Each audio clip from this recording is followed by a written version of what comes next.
ಭಾಗ್ಯದ ಲಕ್ಷ್ಮೀ ಬಾರಮ್ಮ.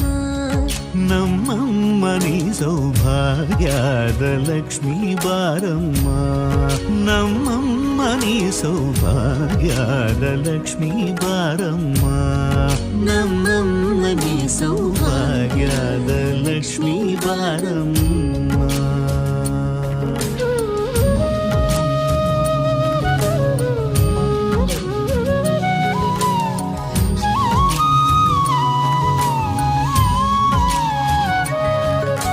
ಹೆಜ್ಜೆಯ ಮೇಲೆ ಹೆಜ್ಜೆಯ ನಿಕ್ಕುತ ಗೆಜ್ಜ ಕಾಲ್ಗಳ ಧ್ವನಿಯ ಮಾಡುತ್ತ